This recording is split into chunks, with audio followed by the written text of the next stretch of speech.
민주당의 후반기 원구성 원칙은 확고합니다. 나라 안팎의 위기를 극복하고 민생 경제 안정과 회복에 가시적인 성과를 내야 한다는 원칙입니다.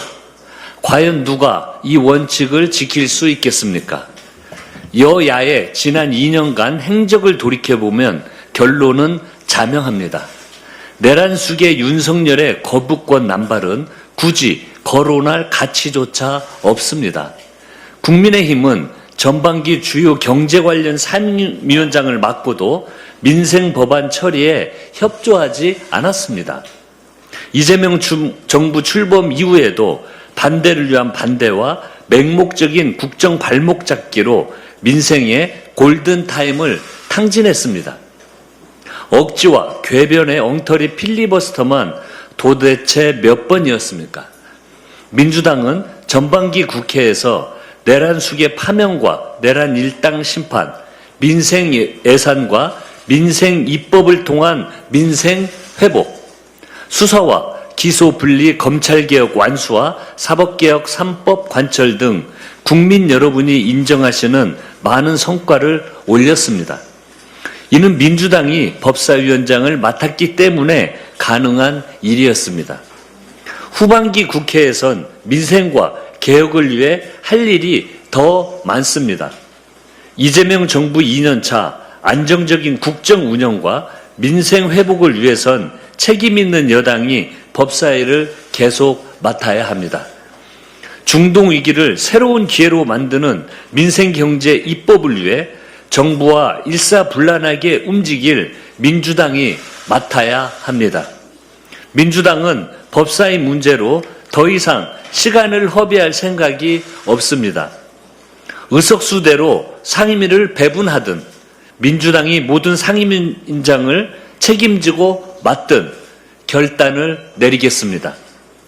7월부터 일하는 국회를 가동하기 위해 원구성을 조속히 마무리 짓도록 하겠습니다. 투표용지 부족 사태 진상규명을 위한 국정조사 특위가 활동을 시작합니다. 국조특위는 오늘 중앙선관위의 1차 기관 보고를 시작으로 행정안전부와 경찰청 2차 기관 보고, 현장조사와 청문회를 진행할 예정입니다. 8월 1일까지 한 점 의혹도 남기지 않도록 철저히 조사하겠습니다. 지금까지 드러난 선관위의 무능과 부실만으로도 우리 국민은 엄청난 실망과 분노를 느끼고 있습니다. 선관위가 투표용지 부족 경위를 설명했지만 도무지 이해할 수 없는 상황의 연속이었습니다. 6월 3일 투표 당일 오전부터 투표용지 부족이 우려됐음에도 상급 선관위로부터 아무런 대응 지침이 내려오지 않았습니다. 노태학 전 위원장과 허철훈 전 사무총장이 사태 보고를 받은 시간은 이미 오후 5시를 넘긴 때였습니다. 민주주의의 꽃이라는 선거와 투표가 이토록 허술하고 무능한 기관의 손에 맡겨졌다는 사실이 도저히 믿기지 않습니다. 39년 된 현행 헌법 체계 아래에서 골물대로 고른 문제가 터진 만큼 뼈를 깎고 살을 도려내는 근본적인 처방을 검토할 때입니다. 민주당 국민참정권 수호 TF는 내일 선거사무 담당 공무원 노조와 간담회를 가질 예정입니다. 상상을 초월할 정도로 방만하고 부실하게 운영되어 온 선관위 조직을 대수술하는 혁신안을 만들겠습니다. 민주당은 거시주표의 성장을 청년의 미래로 국민 모두의 성장으로 잇도록 하겠습니다. 올 1분기 명목 GDP 성장률이 10.5%로 50년 만에 최고치를 기록했습니다. 1분기 경상수지 흑자는 744억 달러로 세계 2위를 기록했고 4월에도 282억 달러로 흑자 역대급 기록을 이어가고 있습니다. 코스피는 9,000대를 유지하고 있습니다. 이런 성과는 전례가 없는 중동 위기 속에서도 국민과 정부가 합심해 고통을 분담하고 극복해온 결과입니다. 민주당은 수출 확대와 투자 유치, 민생 회복으로 이어질 수 있도록 필요한 입법과 정책 지원에 당력을 집중하겠습니다. 거시경제의 성장이 청년의 통장에서 체감되도록 성장의 과실이 미래 세대에 닿도록 하는 청년 미래 적금이 어제 출시됐습니다. 19세부터 34세 청년이 매달 최대 50만 원씩 3년간 저축하면 정부가 최대 12%를 보태 만기에 2천만 원 이상의 목돈을 손에 쥐게 됩니다. 주거, 결혼, 창업, 인생의 가장 무거운 출발선에 선 청년들에게 종잣돈을 마련해 주자는 것입니다.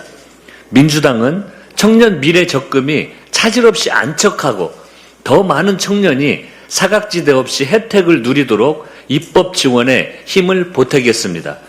거시 지표의 놀라운 성장이 국민 모두의 성장으로 이어질 수 있도록 최선을 다하겠습니다.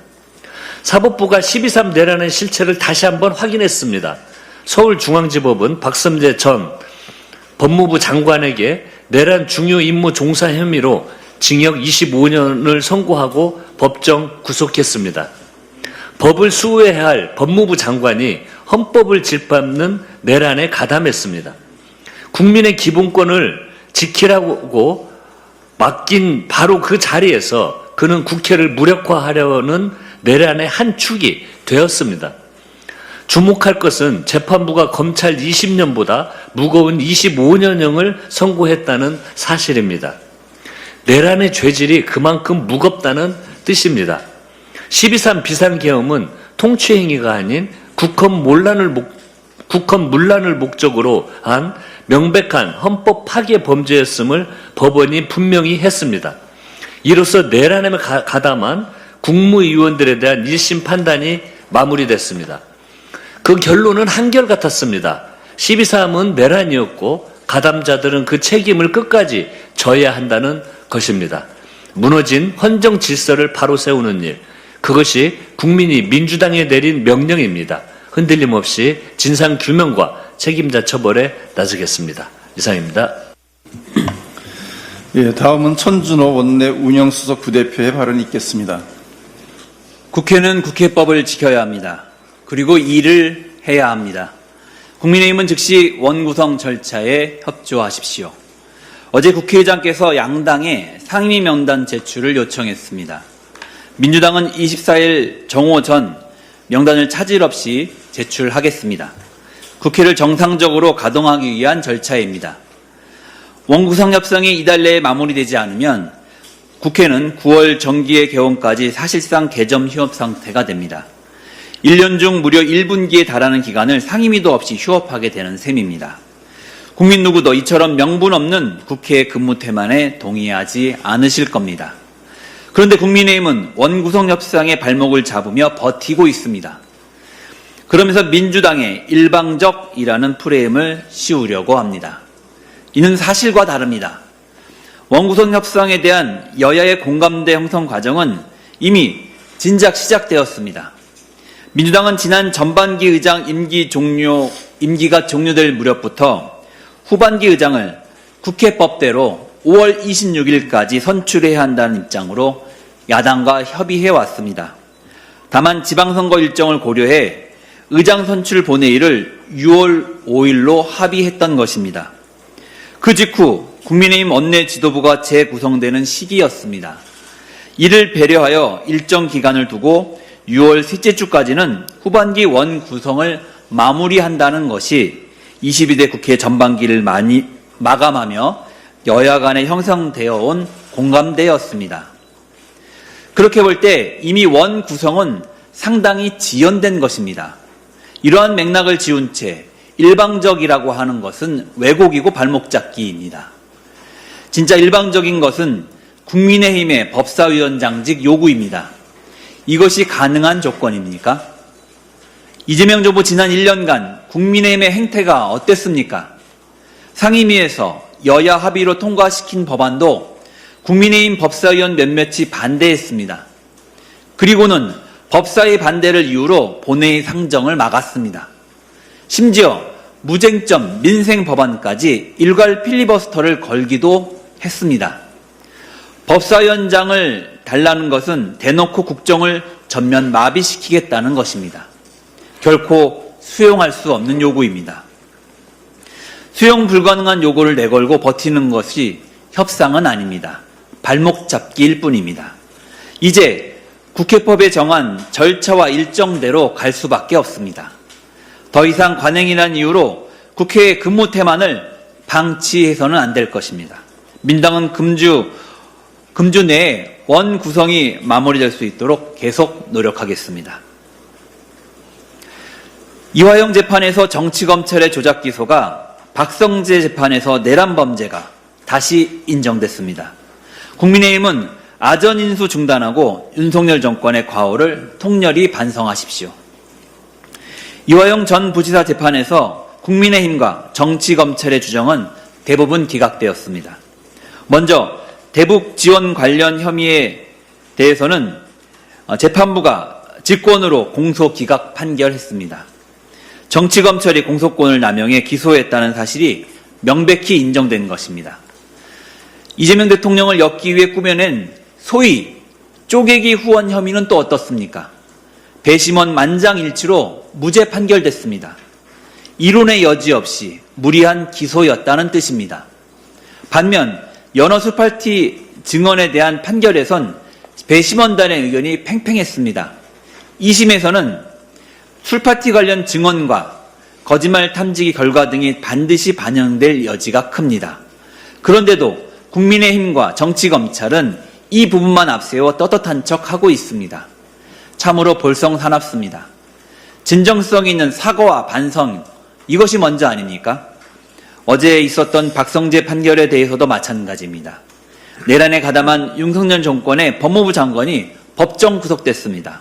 형량은 특검 구형보다도 높은 25년형이었습니다. 얼마나 부끄럽고 비극적인 일입니까? 당연히 국민의힘이 책임을 통감하며 입장을 밝혀야 마땅한 것 아닙니까? 국민의힘은 명심하십시오. 윤석열 검찰 정권의 정적 죽이기와 그 정점인 친위 구태타는 역사적 중죄입니다. 침묵과 뻔뻔함으로는 죄를 면할 수 없습니다.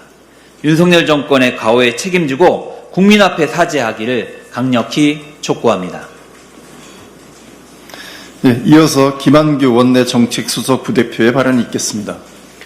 국민의힘이 한성숙 국무총리 후보자에 대한 지명철회 주장까지 내놨습니다. 여야 합의로 인사청문 계획서를 채택한 게 지난주 목요일입니다. 며칠 사이에 무슨 상황 변화가 있었길래 이렇게 무리한 주장까지 하시는지 모르겠습니다. 인사청문 특위에서 요청한 자료가 속속 도착하고 있으니 철저하게 검증해서 인사청문회를 진행하면 됩니다. 그런데 국민의힘이 요청한 자료를 보니 후보자 검증과 도대체 무슨 관련이 있는지 납득하기 어려운 것 투성입니다. 국무총리 후보자에게 성관이 직원 휴직자 현황, 성관이 친인척 채용 결과, 성관이 민원 접수 대장을 요청하고 후보자와 관계없는 공공기관의 징계 현황을 요구하기도 했습니다. 성관이 국조특위와 헷갈리신 건지 국정감사 준비를 미리 하시는 건지 알 길이 없습니다만 총리 후보자 검증과 상관이 없다는 점은 분명합니다. 국민의힘은 지금 필요한 건 경제 살릴 인사라고 주장하면서 동시에 네이버 출신은 총리하면 안 된다는 황당한 주장을 하고 있습니다. 시대에 뒤처진 주장은 그만하시고 여야가 합의한 인사청문 절차를 잘 마무리해 주시기 바랍니다. 이상입니다. 예, 다음은 김윤 원내 부대표의 발언이 있겠습니다. 최근 이재명 정부의 탈모약 건강보험 적용 검토를 두고 야당의 정치 공세가 계속되고 있습니다. 탈모로 고통받는 대한민국 청년을 위한 합리적인 해법은 제시하지 못한 채 민심을 자극하는 손쉬운 비난에만 몰두하고 있습니다. 지금 이재명 정부가 이야기하는 것은 우리 건강보험이 국민의 건강과 삶을 어디까지 책임져야 하는가에 대한 패러다임 전환을 모색하자는 것입니다. 그동안 건강보험은 생명을 살리는 데 집중해 왔습니다. 물론 중증질환, 희귀질환에 대한 건강보험 보장을 확대하고 의료비 부담을 줄여온 것은 중요한 성과였고 여전히 중요한 과제입니다. 하지만 이제 우리 건강보험은 국민의 삶의 질을 책임지는 방향으로 한 걸음 더 나아가야 할 때입니다. 의료는 단지 환자의 생명을 살리는 데 그치지 않고 인간다운 삶을 살아갈 수 있도록 도와야 하기 때문입니다.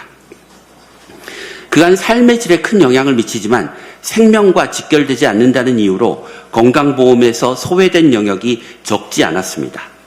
탈모뿐 아니라 희귀질환, 중증질환에서도 환자의 삶의 질을 보장하기 위해 건강보험을 확대 적용해야 될 영역이 적지 않습니다. 대표적인 예가 일용 당뇨병을 앓는 소아에서 무선 인슐린 펌프가입니다. 현재 건강보험이 적용되는 유선 인슐린 펌프는 무겁고 선이 자주 빠지는 바람에 아이들이 쉬는 시간에 운동장에 나가 뛰놀지도 못하는 등 학교 생활에 큰 어려움을 겪고 있습니다. 이미 선진국에서는 오래전부터 건강보험을 적용해주고 있는 무선 인슐린 펌프를 우리 건강보험은 유선 인슐린 펌프와 기능의 차이가 없는데도 더 비싸다는 이유로 건강보험을 적용해주지 않았습니다. 단지 생명을 유지하는 수준을 넘어 아이답게 신나게 학교에서 생활할 권리, 바로 삶의 질을 보장하는 것이 우리 건강보험이 나가야 될 방향입니다. 중증 건선, 아토피, 소아근시 같은 질환도 마찬가지입니다. 당장 생명을 위협하지는 않지만 외모 변화, 통증 등으로 사회생활이 위축되고 정신건강이 악화되면서 환자의 삶 전체에 깊은 상처를 남기는 경우가 많습니다. 단순히 탈모약 급여화 논의에 매몰될 것이 아니라 우리 건강보험 보장성 강화의 패러다임 전환을 하는 계기로 삼아야 합니다. 국민의 삶의 질을 포함하여 보장성 강화의 원칙을 우선순위에 대한 사회적 합의를 도출하고 이를 바탕으로 보장성 강화의 로드맵을 만들어 나가야 합니다. 야당은 건강보험 보장성을 강화하자고 하면 늘 건강보험 재정이 고갈된다며 보장성 강화에 반대해 왔습니다. 탈모약 급여화에 소요되는 재정은 누구를 대상으로 본인 부담률을 몇 %로 하느냐에 따라 크게 달라집니다. 달리 말하면 사회적 합의에 기반하여 얼마든지 재정 소요를 탄력적으로 설계할 수 있다는 뜻입니다. 덧붙여 건강보험 보장성 확대와 함께 재정 효율화 노력도 병행해야 합니다. 실손보험과 연계된 과잉진료, 제네릭 약가 거품, 과도한 검사료, 효과 없는 약과 의료기술에 대한 지출, 이 같은 건강보험 재정 누수를 과감히 손본다면 환자의 삶의 질을 개선하는 데 필요한 재정을 충분히 확보할 수 있습니다. 야당은 탈모약 급여화를 정쟁의 소재로 소비할 것이 아니라 건강보험의 새로운 방향을 논의하는 계기로 삼아야 할 것입니다. 더불어민주당은 건강보험이 국민의 생명뿐만 아니라 삶의 질까지 책임지는 제도로 진화할 수 있도록 제도 개선에 앞장서겠습니다. 감사합니다. 예, 마지막으로 안덕월 원내부대표의 발언이 있겠습니다. 최근 우리 주식시장이 사상 최초로 9,000포인트를 돌파하는 역사적인 대기록을 달성했습니다. 금년도 코스피 지수 상승률 116%, 세계 1위라는 경이로운 성적과 함께 시가총액 8천조 원, 세계 5위권에 진입하는 쾌거를 이루고 있습니다. 특히 삼성전자와 SK하이닉스가 나란히 글로벌 시총 1조 달러 클럽에 진입한 것은 글로벌 AI 반도체 혁신 흐름 속에서 우리 대기업들이 거둔 값진 결실이며 한국 자본시장의 압도적인 성장을 증명하는 고무적인 지표입니다. 그러나 이러한 외형적 성장세가 자본시장 저변, 특히 코스닥 시장으로까지 고르게 확산되지 못하고 있습니다. 코스피가 연일 최고가를 경신하는 동안 중소벤처기업의 요람인 코스닥 지수는 여전히 900선 안팎에 머물며 대형주와 중소형주 간의 격차가 벌어지는 증시 양극화 현상이 나타나고 있습니다. 이러한 불균형이 지속되면 자본시장 전반에 건강한 성장이 저해될 우려가 있습니다. 성장 잠재력이 높은 벤처 스타트업의 원활한 자금 조달에 제약이 생겨서 신산업 생태계 유축으로 이어질 수도 있습니다. 개인 투자자 비중이 85%에 달하는 코스닥 시장의 정체는 다수 주주들의 자산 형성 기회를 제한하는 결과를 낳습니다. 또한 수출 대기업 중심의 원기가 내수 경기와 중소기업 전반으로 원활히 흐르지 못하게 됨으로써 경제 전반의 균형 발전에도 과제를 던져주고 있습니다. 이재명 정부는 이러한 문제의 심각성을 인지하고 150조 원 규모의 국민성장펀드 조성과 상장제도 개편 등 코스닥 활성화 대책을 발표하며 최선을 다하고 있습니다. 정부의 이러한 정책적 노력은 매우 긍정적입니다. 다만 현장에서는 대책의 맹점도 일부 나타나고 있습니다. 밸류업 자금이 소수 우량주 중심의 ETF로만 쏠리면서 중소 벤처 기업들이 체감하는 유동성 개선 효과는 여전히 미미한 상태입니다. 정부는 기존 단기 대책의 한계를 넘어 차제 코스닥 시장의 체질을 근본적으로 바꾸는 정책 대전안에 심혈을 기울여 주시기를 바랍니다. 다음 세 가지 정책 중점 분야를 제시합니다. 첫째, 우량주 ETF 쏠림을 차단하고 중소형주의 유동성이 집중 공급되도록 해야 됩니다. 연기금과 정책자금의 배분 시 지수 추정형 ETF 대신 유망 중소형주를 발굴하는 액티브 펀드와 중소형주 특화펀드의 그 배정 비율을 확대해야 합니다. 둘째, 코스닥 시장의 장기 투자 문화를 정착하기 위해 장기 보유하고 있는 개인과 기관에 대한 배당 소득세 분리과세, 양도소득세 감면 등 파격적인 세제 혜택 도입을 검토해야 합니다. 셋째, 코스닥 기업의 코스피 이전 상장을 막기 위해 법인세 감면 등을 통한 코스닥 프리미엄을 보장하는 한편 부실 한계 기업은 엄격히 대출해서 시장의 투명성과 신뢰성을 높이는 조치를 단호히 추진해야 할 것입니다. 이러한 핵심적인 정책 과제에 대한 실효성 있는 대안을 정부는 만들어서 하반기 경제 정책 방향에 담아 주시기를 촉구합니다. 특정 대기업의 독주에만 기댄 9,000포인트는 지속 가능성의 한계가 분명합니다. 코스닥의 수많은 중소벤처 기업들이 자본시장에서 공정한 기회를 얻고 함께 성장할 때 우리 증시는 비로소 단단한 10,000포인트 시대를 맞이할 수가 있습니다. 더불어민주당이 함께 앞장서겠습니다. 정부 정책의 미비점을 촘촘하게 보완하는 한편 혁신 중소기업이 살고 소액 주주가 함께 웃을 수 있는 균형 잡힌 자본시장을 만들기 위해 입법과 제도 개선에 정책 역량을 집중하도록 하겠습니다. 감사합니다. 예, 오늘 준비된 모든 발언이 끝났습니다. 예, 이상으로